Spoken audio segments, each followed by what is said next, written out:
Hello everyone, welcome to my channel. This is Mansi Jatvi. So कैसे हैं आप सब? आई होप आप सब अच्छे होंगे। तो जैसा कि आप जानते हैं, हम वेस्टर्न पॉलिटिकल थॉट कर रहे थे, जिसमें हमने काफ़ी सारे थिंकर्स के बारे में अब तक डिस्कस कर लिया है। ठीक है, जो हमारी प्रीवियस वीडियो थी उसमें हमने देखा कि हमने रूसो की थियरी देखी थी, उनकी सोशल कॉन्ट्रैक्ट थियरी और जनरल विल पे हमने बात की। इससे ज़्यादा उनके कॉन्सेप्ट में इतना कुछ इंपॉर्टेंट नहीं है। इनकी दो थियरी जो है वो इम्पॉर्टेंट है, इन्हें आप पढ़ लीजिए, इससे ज़्यादा आपको पढ़ने की नीड नहीं है। ठीक है, आज हम बात करने वाले हैं हीगल के बारे में। हीगल का जो मेन कॉन्सेप्ट रहेगा वो है वेलगीस्ट का, जिसे हमने आज समझना है, जो कि होता है विश्वात्मा का। ठीक है, सो चलिए करते हैं वीडियो को स्टार्ट। ओके, सो हीगल के बारे में कहा जाता है कि वो केवल फिलोसफर्स का राजा ही नहीं था, बल्कि राजाओं का भी फिलोसफर था। ठीक है, जिन दार्शनिकों पर हीगल का प्रभाव पड़ा है उनमें सबसे पहले आते हैं कार्ल मार्क्स का नाम सबसे पहले लिया जाता है। मार्क्स हीगल के डायलैक्टिकल सिद्धांत जो उनका था, उनकी जो डायलैक्टिकल वाली थियरी थी, उससे काफ़ी ज़्यादा इन्फ्लुएंस हुए और उसको अपने आइडियोलॉजी के अकॉर्डिंग मोड़कर पूरे वर्ल्ड को एक नए रास्ते पर ले जा सके वो। ठीक है, तो उन्होंने काफ़ी ज़्यादा जो इन्फ्लुएंस हुए थे हीगल के थॉट से। मार्क्स के साथ ही जो इंग्लिश आदर्शवादी जितने भी विचारक हैं, लाइक यहाँ पे ग्रीन की बात हो रही है, और वो सांख्य भी हीगल की फिलॉसफी से काफ़ी ज़्यादा इन्फ्लुएंस हुए।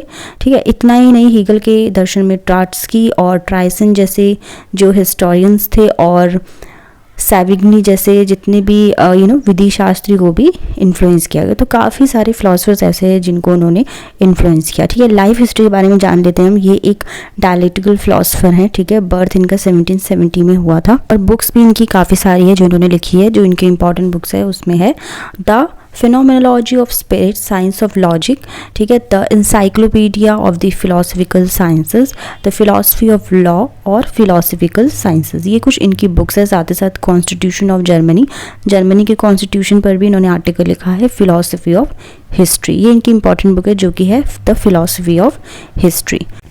अब इनके सोर्सेज की बात कर लेते हैं कि कहाँ से सोर्सेज लिए हैं हीगल ने। देखो, हीगल के जो उनके थॉट्स के जो सोर्सेज है वो मल्टीपल सोर्सेज हैं, बहुत ही अलग अलग जगहों से। जैसे कि रूसो के दर्शन जब हमने देखा तो उसमें हमने क्या देखा, उनका जो सोर्स है वो क्या था, एक यूनानी दार्शनिकों का उनके लाइफ में सबसे ज़्यादा इम्पैक्ट पड़ रहा था। ठीक है, प्लेटो और एरिस्टोटल के स्टेट से रिलेटेड जो भी उनके थॉट्स थे वो बचपन से ही उनमें आ रहे थे। ठीक है, हीगल जब स्कूल में पढ़ाई कर रहे थे उसके दौरान ही जो पुरानी जो यूनानी रोमन इतिहास था और जितना भी लिटरेचर ये सब था उसमें वो इंटरेस्ट लेने लगे। धीरे धीरे इन्हीं सब चीज़ों का जो है इम्पैक्ट उन पर पड़ता जा रहा था। ठीक है, ओके फ्रेंड्स, अब हम इनके सबसे इंपॉर्टेंट कॉन्सेप्ट पर बात करेंगे जो है वेटगाइस्ट का। ठीक है, यानी कि विश्वात्मा का जो इनका विचार है, जो इनका ये विचार है वो क्या है, मल्टीपल नेम का आइडिया है। ठीक है, हीगल ने जो ये थ्योरी दी है, जो ये कॉन्सेप्ट दिया है, इसमें उन्होंने कई सारे नामों को इसे पुकारा है। ठीक है, विश्वात्मा को, जैसे कि इसे आप कह सकते हो ये एक आइडिया है, स्पिरिट है, रीजन है, डिवाइन माइंड है, इन सभी नाम से इसे जाना जाता है। ठीक है, विश्वात्मा क्या है, एक आइडिया है, स्पिरिट यानी कि आत्मा है, रीजन यानी विवेक है, और डिवाइन माइंड यानी कि एक दैवीय मानस भी है। नेक्स्ट पॉइंट है, ये एक किस तरीके का आइडिया है, ये स्पिरिचुअलिटी से जुड़ा हुआ आइडिया है। वो इसे क्या मानते हैं कि ये आध्यात्मिक विचार है। ठीक है, जिस तरीके से कांट और द्वैतवाद में फिक्टे के एक बड़े अहम के बदले हीगल ने इस तरीके का जो है कॉन्सेप्ट रखा है। ठीक है, तो हीगल यहाँ पे क्या मानते हैं, वो सबसे बड़ी चीज़ मानते हैं, वो आत्मा को जोड़ने की बात मानते हैं, यानी कि आत्मा को ही सब चीज़ मान लेते हैं। वो यहाँ पे विश्व आत्मा की बात कर रहे हैं। ठीक है, और इसे किस चीज़ से जोड़े हैं, आध्यात्म से जोड़ रहे हैं। इसी के साथ साथ ये गतिशीलता की बात हो रही है, और साथ ही साथ एक कहते हैं ना कि सॉवरेनिटी की भी यहाँ पे वो बात करें। तो हीगल के अकॉर्डिंग विश्वात्मा जगत की सभी जितनी भी चीज़ें होती हैं वो अपने आसपास रखने वाली चीज़ होती है, और ये एक पूरी सत्ता होती है। ठीक है, और गतिशीलता की जब वो बात करें, इसमें क्या कहते हैं कि हीगल की विश्वात्मा जो है बहुत ही एक सबसे बड़ी शक्ति का रूप होती है, यानी कि इसमें सभी तरीके की शक्ति होती है, इसके अलावा कोई शक्ति नहीं हो सकती, और ये हमेशा सक्रिय रहती है और गतिशील बनी रहती है। इससे पूरे संसार में लगातार चेंजेस जो आते रहते हैं, यानी कि कभी भी ऐसा नहीं होता है कि कोई चेंजेस नहीं रह जाए, कोई भी चीज़ रुक नहीं जाती, पूरे वर्ल्ड में जो है चेंजेस आते ही रहते हैं। अब लास्ट और सबसे इम्पॉर्टेंट पॉइंट पर आ जाते हैं। हीगल ने देखो ह्यूमन और स्टेट का एग्जाम्पल लेके इस चीज़ को समझाने की कोशिश की है। हीगल क्या बोलते हैं कि जो स्पिरिचुअल एरिया की जब वो बात करें तो उसमें वो क्या कहते हैं कि विश्व आत्मा की डेवलपमेंट का जो एक चरम रूप जो होता है वो ह्यूमन होते हैं, ठीक है। यानी कि जब आध्यात्मिक की क्षेत्र जो होता है उसमें उसका जो डेवलपमेंट धीरे धीरे होता है, ठीक है, तो उसमें सबसे मेन रोल कौन प्ले कर रहा है यहाँ पे, ह्यूमन, ठीक है। और इसका जो इसी एरिया में विश्वात्मा की जो चरम परिणति वो किसे मान रहे हैं, स्टेट को, नहीं कि राज्य को। तो वो क्या बोल रहे हैं यहाँ पे कि राज्य को पृथ्वी पर ईश्वर का अवतार वो मान रहे हैं। यानी कि वो कहते हैं कि अगर पृथ्वी में राज्य नहीं है तो कुछ भी नहीं हो सकता, तो स्टेट ही सब कुछ है, ठीक है। स्टेट में जो जो चीज़ें हो रही हैं वो माननी चाहिए, क्योंकि स्टेट नहीं हो तो कुछ भी नहीं हो सकता। तो अपने ये वेटगाइस्ट के कॉन्सेप्ट में इसे सबसे ज़्यादा इम्पॉर्टेंट मान रहे हैं। ओके, अब हम बात करेंगे मेथोडोलॉजी ऑफ हीगल्स पॉलिटिकल थॉट, ठीक है। उनकी जो डायलैक्टिकल मेथड उन्होंने यूज़ किया है इसे अब हम समझने की कोशिश करेंगे। देखो, जो हीगल के दर्शन जो था उसका जो मेन पिलर रहा है वो क्या रहा है, कॉन्सेप्ट ऑफ वेटगाइस्ट ऑफ स्पिरिट, यानी कि विश्वात्मा की अवधारणा, ठीक है। और इसकी जो मेन विशेषता है वो क्या है, वो है परपेचुअल मोशन, यानी कि सतत गतिशीलता। तो विश्वात्मा की इस तरीके की जो गतिशीलता है उसको यानी कि दिखाने की, यानी कि उसे एक्सप्रेस करने वाली जो पद्धति, यानी कि मेथड जो है, उसने किस प्रोसेस का नाम दिया है, किस प्रक्रिया को जोड़ा है, वो है द्वंद्वात्मक, यानी कि डायलैक्टिकल, ठीक है।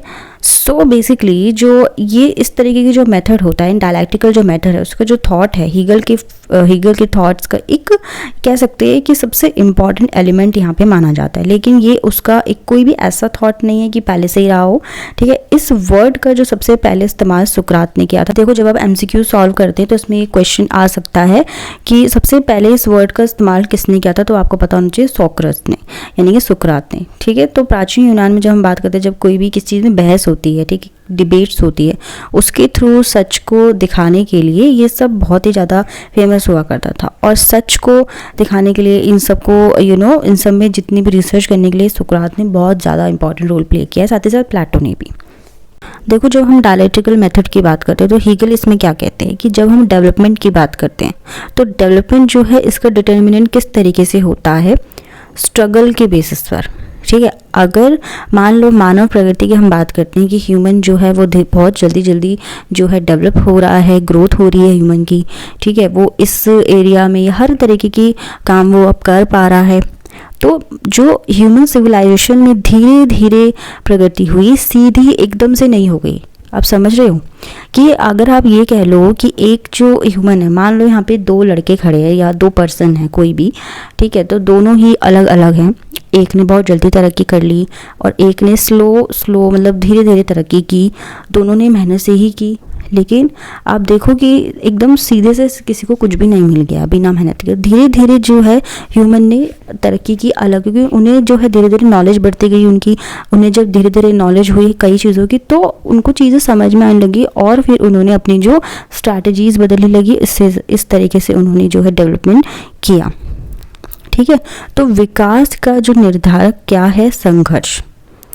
इस तरीके से हीगल क्या करे, अलग अलग चीज़ों में विरोध की कल्पना करते हैं, इमेजिनेशन वो करने लग जाते हैं। जब भी वो कुछ भी चीज़ देखते हैं कि ठीक से नहीं हो रही है या उन्हें लगता है यहाँ पर डिफरेंसेस ज़्यादा है, तो उसे वो तुरंत जो डायलैक्टिकल के अगेंस्ट की इमेजिनेशन वो कर लेते हैं और साथ ही साथ वो संवाद की एक कहते हैं ना कि एक त्रिकोण की स्टैब्लिशमेंट में वहाँ पे वो लग जाते हैं, ठीक है। अब हम बात करते हैं क्रिटिसिज्म की, यानी कि आलोचना पर आ जाते हैं। क्रिटिसाइज़ किया है इनको किस तरीके से, सबसे पहले तो यहाँ पे किस तरीके से क्रिटिक्स ने कहा है कि अलग अलग चीज़ों में वो क्या कर रहे हैं कि कुछ भी ज़रूरी नहीं है, उनकी जो इमेजिनेशन है वो बिल्कुल भी ज़रूरी नहीं, कहीं पर भी वो विरोध करने लग जाते हैं, ठीक है। तो जिस तरीके से वो विरोध करे, उन्हें कहीं भी थोड़ी थोड़ी जब भिन्नता देखते हैं वहाँ वो क्या कर रहे हैं, तुरंत वो डायलैक्टिकल के अगेंस्ट की इमेजिनेशन कर रहे हैं और फिर वो क्या करते हैं, एक ट्रायंगल के एस्टैब्लिशमेंट लग जाते हैं, ठीक है। तो ये बिल्कुल भी इसे करने की ज़रूरत ही नहीं है, ये पूरी इमेजिनेशन उनकी जो कि बहुत ही वो गलत करते हैं।